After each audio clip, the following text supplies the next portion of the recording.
नमस्कार, देवभूमि उत्तराखंड की खबरें लेकर मैं हूं आपके साथ संदीप निरंजन सरकार। बुलेटिन की शुरुआत करेंगे उससे पहले एक नजर इस वक्त की सुर्खियों पर। गोविंद वल्लभ पंत विश्वविद्यालय के 36वें दीक्षांत समारोह का आयोजन, राज्यपाल गुरमीत सिंह ने की शिरकत, कृषि मंत्री गणेश जोशी भी रहे मौजूद। शहरी विकास मंत्री प्रेमचंद अग्रवाल ने किया क्षेत्र का भ्रमण, निर्माणाधीन आड़त बाजार का किया निरीक्षण, अधिकारियों को दिए सख्त निर्देश। डीएम ने जिला अस्पतालों के प्रबंधन समिति के साथ की बैठक, सभी अस्पतालों के प्रस्ताव किए स्वीकृत, मरीजों के लिए सुविधाएं बढ़ाने के निर्देश। ऋषिकेश में परिवहन विभाग की बड़ी कार्रवाई, ट्रैफिक नियमों के उल्लंघन पर 98 वाहनों के काटे चालान, ताबड़तोड़ चेकिंग से वाहन चालकों में मचा हड़कंप। और डोईवाला में बारातियों से भरी बस का एक्सीडेंट, ब्रेक फेल होने से हुआ हादसा, एक मासूम सहित 12 बाराती हुए घायल।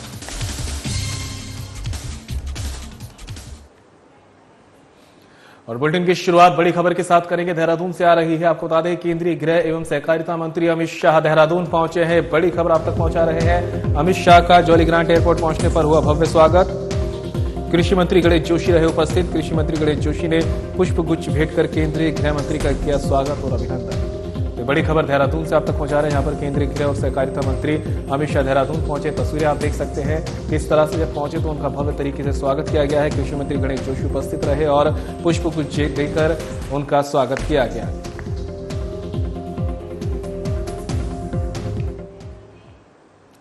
पंडित गोविंद वल्लभ पंत कृषि और प्रौद्योगिकी विश्वविद्यालय पंतनगर के 36वें दीक्षांत समारोह में राज्यपाल गुरमीत सिंह, कृषि मंत्री गणेश जोशी, केंद्रीय राज्य मंत्री अजय टम्टा, सीडीएस जनरल अनिल चौहान ने शिरकत की। इस अवसर पर विश्वविद्यालय के 1172 छात्र छात्राओं को उपाधि प्रदान की गई। साथ ही chief of defence staff general Anil Chauhan और प्रगतिशील किसान पद्मश्री पुरस्कृत प्रेमचंद शर्मा को डॉक्टर ऑफ साइंस की मानक उपाधि से सुशोभित किया गया। कृषि मंत्री गणेश जोशी ने सीडीएस और प्रेमचंद शर्मा को छात्र छात्राओं को बधाई दी है। उन्होंने कहा कि सरकार कृषि के क्षेत्र में उन्नति के लिए लगातार कार्य कर रही है। अगले 2 वर्षों में उत्तराखंड की अर्थव्यवस्था में एग्रीकल्चर और हॉर्टिकल्चर का अहम योगदान होगा। उन्होंने कहा कि राज्य निर्माण के समय से वर्तमान में कृषि क्षेत्रफल घटा है, फिर भी फसल उत्पादन 3 लाख मीट्रिक टन बढ़ा है। इसके साथ मंत्री गणेश जोशी ने कहा कि सघन पौधा केंद्र की स्थापना के समय टर्नओवर 1 करोड़ रुपए था, जो वर्तमान में 100 करोड़ से अधिक है, जिसके लिए 1000 करोड़ का लक्ष्य निर्धारित किया जा रहा है। उन्होंने कहा कि 8000 कृषकों को मौन पालन से जोड़ा जा रहा है। उत्तराखंड में 2025 तक जैविक खेती का स्तर 50% से अधिक होगा। पर जिन छात्र छात्राओं को जो आज यहाँ उपाधि मिल रही है, मैं शुभकामनाएं देता हूं, बधाई देता हूं। और इनका मार्गदर्शन करने वाले शिक्षकों भी मैं बधाई देना चाहूंगा कि जिन्होंने इन विद्यार्थियों को उचित मार्गदर्शन करते हुए इस योग्य बनाया कि आज वे इस अवसर पर उपाधि प्राप्त कर रहे हैं।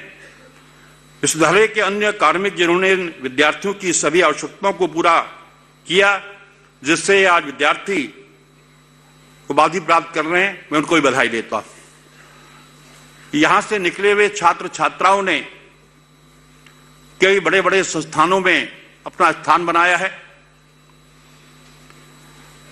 लेकिन मैं एक निवेदन करना चाहता हूं।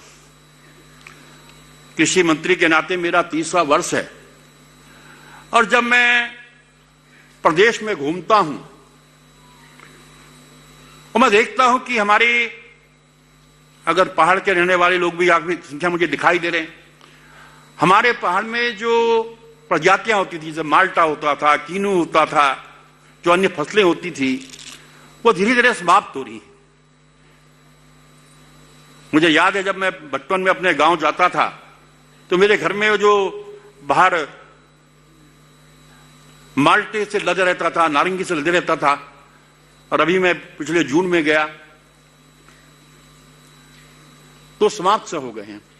तो आज हमें शोध की आवश्यकता है और मुझे यह कहते हुए फख्र होता है कि आज हमारी सरकार लगातार एग्रीकल्चर के क्षेत्र में लगातार काम कर रही है और 2 साल के अंदर उत्तराखंड की इकोनॉमी में एग्रीकल्चर और हॉर्टिकल्चर का एक विशेष और इस बीच देहरादून से बड़ी खबर सामने आ रही है। आपको बता दें, शहरी विकास मंत्री प्रेमचंद अग्रवाल एक्शन मोड में नजर आ रहे हैं। निर्माण कार्यों को परखने के लिए धरातल पर पहुंचे शहरी विकास मंत्री प्रेमचंद अग्रवाल। मंत्री प्रेमचंद अग्रवाल ने ब्राह्मण गांव में निर्माणाधीन आड़त बाजार का किया निरीक्षण। निर्माणाधीन पार्किंग, फायर स्टेशन सहित कई कार्यों का भी किया निरीक्षण।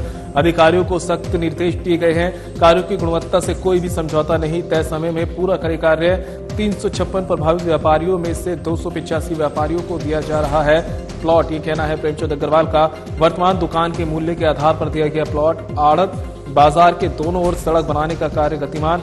पार्किंग और ओवरहेड टैंक निर्माणाधीन। STP, fire station, cold storage, polyclinic, hotel, फर्ड्स हाउस और पार्क का होगा कार्य। आड़त बाजार में मंदिर, धर्मकांटा, एलटी पैनल, ठोस अपशिष्ट निस्तारण के लिए गार्बेज कलेक्शन का भी क्या प्रावधान। मई 2025 तक पूरे होंगे कार्य।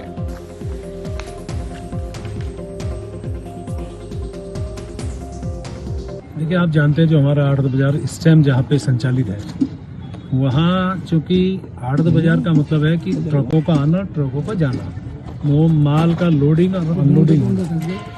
और वो एक ऐसा रास्ता अभी हमारे सामने है कि जिसमें अनेकों बार जाम लगता है। व्यापारियों को भी दिक्कत होती है, अन्य लोगों को भी दिक्कत होती रही। तो एक हमारे सामने एक विषय आया कि हम उसको वहाँ से शिफ्ट करें। और मेरे विभाग एमडीडी के द्वारा जिस जगह मैं खड़ा हूँ, यहाँ शिफ्टिंग करने की बातचीत प्राइमरी स्टेज पे हुई, सारी बातचीत हुई। तो 356 हमारे प्रभावित व्यापारी हैं जिनको हम लोग शिफ्ट करने की स्थिति में हैं, जिसमें लगभग 200 लोगों ने कंसेंट दी है कि उनको प्लॉट दिया जाए। जिस वैल्यू का वहाँ पे उनकी दुकान है, उस वैल्यू के हिसाब से यहाँ पे उनको प्लॉट हम दे रहे हैं। और ये 126 करोड़ रुपए की योजना से लगभग 10 हेक्टेयर में यहाँ हम लोग, आप देखिए मेरे पीछे एक पार्किंग बन रही है जिसमें 570 गाड़ियों की पार्किंग हो सकेगी। हमने दोनों साइड रास्ता बनाने का काम शुरू किया है। यहाँ एक ओवरहेड टैंक पानी का होना है, टॉयलेट्स बनने हैं जिसमें एक महिला के लिए पिंक टॉयलेट बनना है, एक पुल बनना है। कुल मिला के इसको हम बहुत तेजी से काम कर रहे हैं। और यार रुकेंगे ब्रेक के लिए, कहीं मत जाएगा, जल्द होंगे हादसे।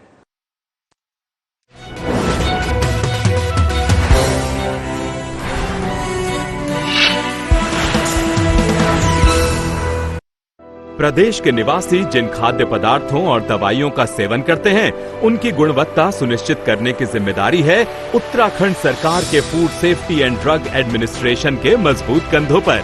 और विगत 5 वर्षों से ये जिम्मेदारी बखूबी ढंग से निभा रही है एफडीए। एफडीए का नवनिर्मित भवन सहस्त्रधारा रोड, देहरादून में मौजूद है।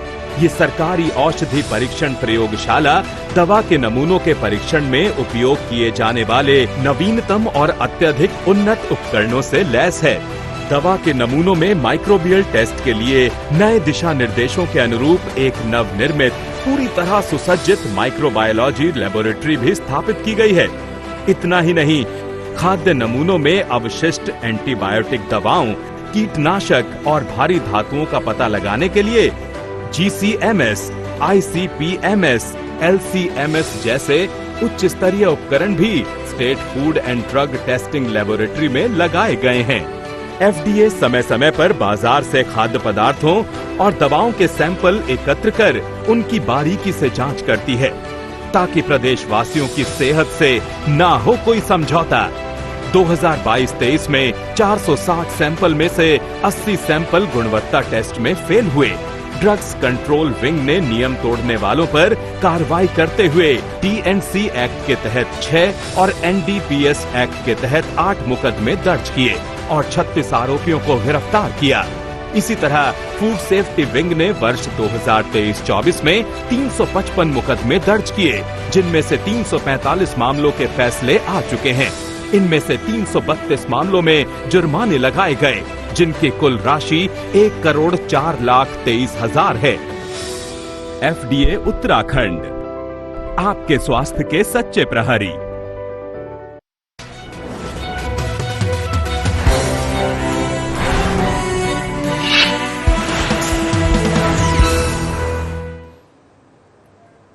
और ब्रेक के बाद आप सभी का स्वागत है। बड़ी खबर का रुख कर लेते हैं। देहरादून से आ रही है मेरे गांव की बाट का जोरदार टीजर हुआ लॉन्च। ये बड़ी खबर आपको पहुंचा रहे हैं। जॉनसार बावर की पहली फीचर फिल्म है मेरे गांव की बाट, जिसका धमाकेदार टीजर लॉन्च हो चुका है और टीजर को दर्शक खूब पसंद कर रहे हैं। देहरादून में 5 और विकास नगर में 6 दिसंबर को होगी रिलीज। 4 चरणों में हुई फिल्म की शूटिंग। जॉनसार बावर में हुई फिल्म की शूटिंग। फिल्म में सभी कलाकार जॉनसार बावर के स्थानीय निवासी। फिल्म रिलीज होने के लिए दर्शकों में बढ़ी उत्सुकता। जॉनसार बावर की रीति रिवाज और सांस्कृतिक परंपराओं पर बनाई गई है फिल्म के प्रस्तुतकर्ता सूचना विभाग में संयुक्त निदेशक के एस चौहान जॉनसार बावर की संस्कृति लगातार बढ़ावा देते रहे हैं और फिल्म में मुख्य भूमिका निभा रहे हैं अभिनव चौहान कई फिल्मों में कर चुके हैं काम। पिता के पदचिन्हों पर चल रहे हैं अभिनव चौहान। गढ़वाली हॉरर फिल्म असगार में भी अभिनव चौहान ने अपनी अदाकारी से जीता था लोगों का दिल। अभिनव के अभिनय से असगार फिल्म में बड़े पर्दे पर मचाई थी धूम। गढ़वाली फिल्म के इतिहास में सबसे सफल फिल्म रही थी असगार।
तो वहीं डोईवाला टोल प्लाजा पर बड़ा हादसा होने से टल गया। बारातियों से भरी बस ब्रेक फेल होने के कारण टोल प्लाजा के डिवाइडर से टकरा गई। घटना में एक 5 वर्षीय मासूम सहित 12 लोग घायल हुए हैं, जिनको डोईवाला के सरकारी अस्पताल में उपचार के लिए भेजा गया है। बस में कुल 30 बाराती सवार थे। डोईवाला थाना पुलिस के मुताबिक बस बीती रात संगम विहार दिल्ली से नेहरू कॉलोनी देहरादून आई थी। बारातियों को लेकर बस डोईवाला के रास्ते वापस दिल्ली जा रही थी। अचानक टोल प्लाजा के पहले बस के ब्रेक फेल हो गए।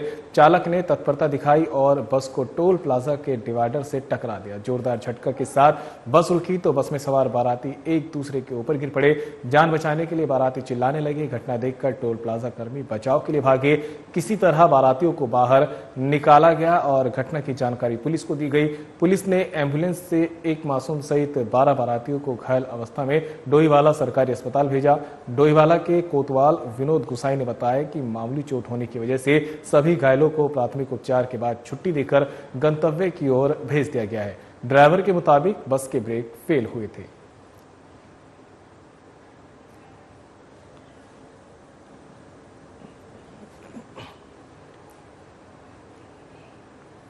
और इस बीच देहरादून से बड़ी खबर सामने आ रही है। डीएम समीन बंसल ने की अहम बैठक की। आप तक बड़ी खबर पहुंचा रहे हैं देहरादून से। डीएम समीन बंसल ने जनपद के सभी उप जिला चिकित्सालयों के प्रबंधन समिति के साथ बैठक की है। डीएम ने सभी चिकित्सालयों के प्रस्ताव के स्वीकृत चिकित्सालयों में मरीजों के लिए बढ़ाए सुविधा। मरीजों के दुख दर्द को समझे। सरकारी अस्पतालों में अनावश्यक रेफर करना स्वीकार नहीं, कहना है डीएम का। अस्पतालों में चिकित्सक और संसाधन पूर्ण तो क्यों कम हो रही है सर्जरी, क्यों ओपीडी में नहीं पहुंच रहे मरीज। चिकित्सालयों से मांगा अप्रैल से अक्टूबर तक के ओपीडी सर्जरी सहित संपूर्ण विवरण। सभी रोगी वहन नहीं कर सकते निजी अस्पतालों का खर्च, सरकारी अस्पतालों का नहीं बनाए मजाक, ये कहना है डीएम का। पैथोलॉजी सेंटर में 24 घंटे स्टाफ रहेंगे उपलब्ध। विकास नगर के ऑक्सीजन प्लांट की सर्विस और भवन मरम्मत की धनराशि हुई स्वीकृत। मुख्य विकास अधिकारी करेंगे अस्पतालों का औचक निरीक्षण।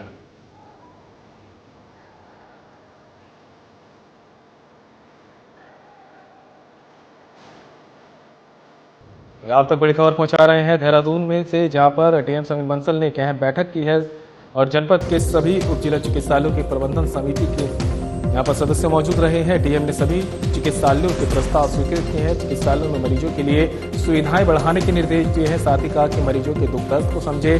सरकारी अस्पतालों में अनावश्यक रेफर करना स्वीकार नहीं है। कह रहे डीएम का अस्पतालों में चिकित्सक और संसाधन पूर्ण तो क्यों कम हो रही है सर्जरी, क्यों ओपीडी में नहीं पहुंच रहे हैं मरीज, ये सवाल भी बैठक के दौरान डीएम ने पूछे हैं। चिकित्सालयों से मांगा अप्रैल से अक्टूबर तक के ओपीडी सर्जरी सहित संपूर्ण विवरण। सभी रोगी वहन नहीं कर सकते हैं निजी अस्पतालों का खर्च, सरकारी अस्पतालों का मजाक ना बनाए, ये आदेश डीएम ने दिए हैं। पैथोलॉजी सेंटर में 24 घंटे स्टाफ उपलब्ध रहने के भी यहाँ पर निर्देश दिए गए हैं। विकासनगर के ऑक्सीजन प्लांट की सर्विस और भव्य मरम्मत की धनराशि स्वीकृत हुई है। मुख्य विकास अधिकारी करेंगे अस्पतालों का औचक निरीक्षण।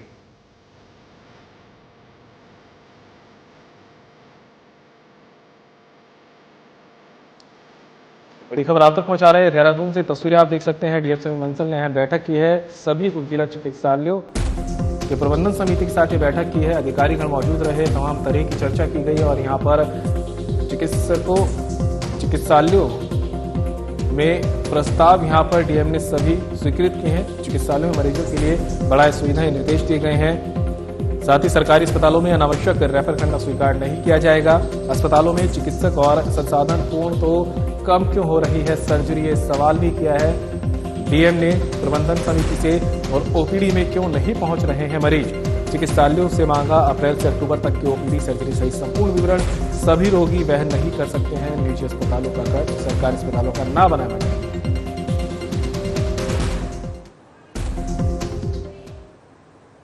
तमाम जानकारी के लिए हमारे साथ उत्तराखंड से हमारे ब्यूरो चीफ कमल शर्मा हमारे साथ जुड़ गए हैं। कमल, डीएम ने यहाँ पर एक अहम बैठक की है और चिकित्सालयों के यहाँ पे प्रबंधन समिति के सदस्य मौजूद रहे हैं और साफ निर्देश दिए हैं कि चिकित्सक जो सुविधाएं हैं उनका मजाक किसी तरह से ना बनाया जाए। साथ ही सरकारी अस्पताल जो है उनमें मरीजों की सही से देखरेख की जाए।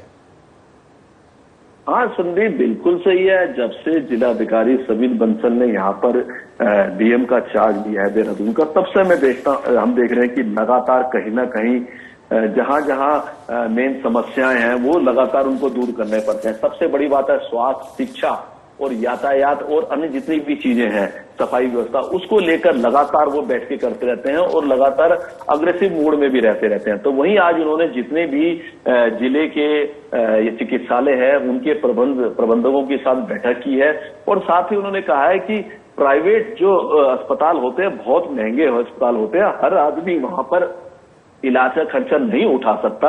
इसलिए जब हमारे पास यहाँ सुविधाएं हैं तो यहाँ ज्यादा से ज्यादा लोगों को उपचार मिल सके, उनका इलाज हो सके और ज्यादा से लोगों की सर्जरी हो सके, ये सब चीजें उन्होंने हिदायत दी है। उन्होंने कहा कि ओपीडी में हम देख रहे हैं कि लगातार मरीज कम हो रहे हैं, ऐसा क्यों स्थिति है, वहां पर बढ़नी चाहिए और जहां जहां कमियां उनको दूर किया जाए, जहां बजट की समस्याएं बताया जाए ताकि वहां पर ही बजट देकर उन सब चीज का समाधान किया जा सके। बिल्कुल कमल, तमाम जानकारी के लिए आपका बहुत बहुत शुक्रिया।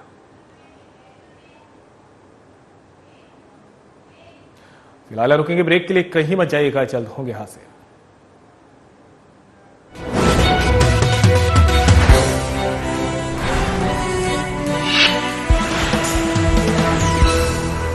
नशा करने के लिए कई लोगों द्वारा एक ही सिरिंज का इस्तेमाल करना HIV के प्रसार का एक बड़ा कारण है।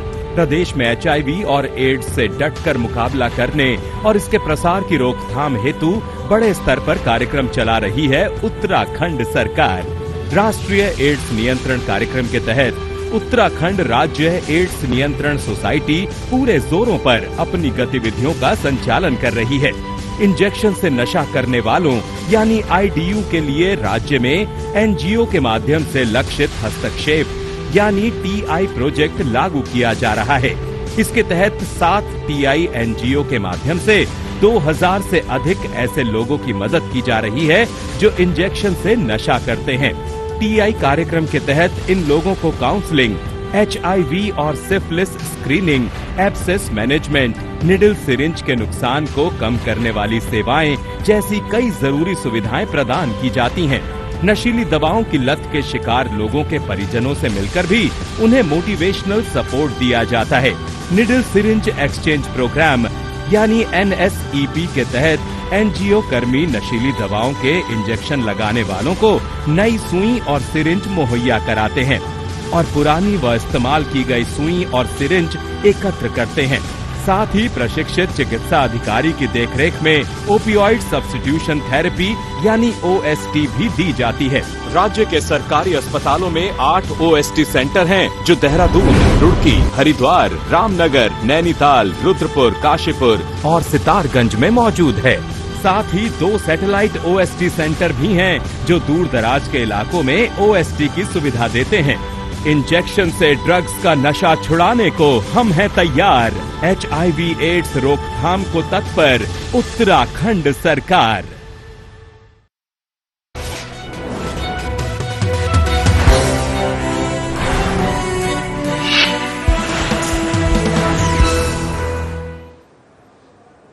और ब्रेक के बाद आप सभी का एक बार फिर से स्वागत है। बड़ी खबर का रुख कर लेते हैं। देहरादून से आ रही है कांग्रेस मुख्यालय में सोशल मीडिया कार्यक्रम। ये बड़ी खबर आप तक पहुंचा रहे हैं। प्रदेश अध्यक्ष करण महाराज सोशल मीडिया कार्यक्रम में हुए शामिल।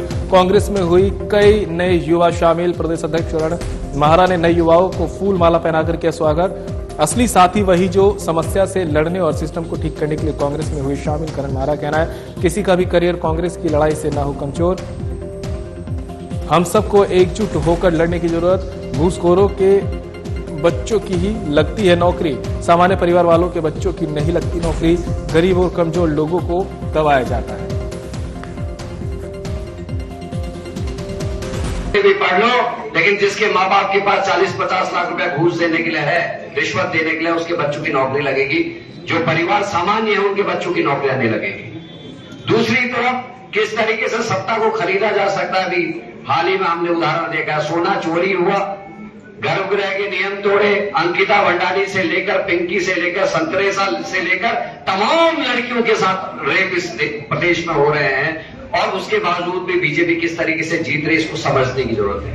और ये विपरीत परिस्थितियां जो इस समय बनी है, उनसे अगर लड़ने के लिए आप लोग कांग्रेस में आए हैं तो मैं आपका स्वागत करूंगा, और अगर किसी अन्य उद्देश्य से आए हैं तो भी मैं नमस्कार ही कहूंगा। लेकिन असली साथी उसी को मानूंगा जो समस्याओं से लड़ने के लिए, सिस्टम को ठीक करने के लिए अगर कांग्रेस में आए हो। तो आपका, मैं सुमित्र भुल्लर जी, हम विकास भाई, नवीन भाई, हम सब आपका दिल से स्वागत करते हैं। और बड़े भाई होने के नाते मैं नहीं चाहता कि किसी का कैरियर कांग्रेस की लड़ाई की वजह से कमजोर हो, लेकिन उसके बावजूद भी अगर कहीं जरूरत पड़े तो हम लोगों को लड़ना चाहिए। जो लड़ता नहीं उसकी कोई सुनता नहीं। तो इस बात को हमेशा याद रखना, हमेशा गरीब को, कमजोर को, ना बोलने वालों को दबाया जाता है। हाकम सिंह ऐसे ही पैदा नहीं हुए। हाकम सिंह को पैदा करने वाले नेता इसी प्रदेश में नेतागिरी कर रहे हैं। उन सबको उनके पदों से हटाने के लिए, आप लोगों के भविष्य को ठीक करने के लिए, आने वाले छोटे भाई बहनों के भविष्य को ठीक करने के लिए हम सबको एक होकर लड़ने की जरूरत है। चलिए खबरों में आगे बढ़ते हैं। सड़क दुर्घटनाओं को रोकने के लिए मुख्यमंत्री पुष्कर सिंह धामी काफी गंभीर नजर आ रहे हैं। मुख्यमंत्री के निर्देश पर परिवहन विभाग लगातार एक्शन में दिखाई दे रहा है। ओवर स्पीड को कंट्रोल करने के साथ परिवहन विभाग ने ओवरलोड वाहनों पर भी नकेल कसनी शुरू कर दी है। ऋषिकेश के निकट नेपाली फार्म, हरिद्वार देहरादून हाईवे और ऋषिकेश डोईवाला हाईवे पर परिवहन विभाग ने स्पेशल चेकिंग अभियान चलाया। इस दौरान 98 वाहनों का ट्रैफिक नियमों के उल्लंघन करने पर उन्हें पकड़ा गया है, जिनके खिलाफ परिवहन विभाग की टीम ने 3,75,000 का जुर्माना लगाया है। ARTO प्रवर्तन मोहित कोठारी ने बताया कि 14 वाहन ओवरलोडिंग करते हुए पकड़े गए हैं। इसके अलावा एक ट्रक बिना परमिट, बिना फिटनेस से सड़क पर दौड़ता हुआ पकड़ा गया है। विभाग की टीम ने ट्रैफिक नियमों के उल्लंघन पर 14 वाहनों को कब्जे में लेकर सीज किया है। ट्रैफिक नियमों के उल्लंघन में बिना फिटनेस, बिना परमिट, बिना लाइसेंस, बिना इंश्योरेंस और ध्वनि प्रदूषण करने वाले वाहन शामिल हैं। बता दें कि परिवहन विभाग की ताबड़तोड़ चेकिंग से चालकों में हड़कंप मचा है।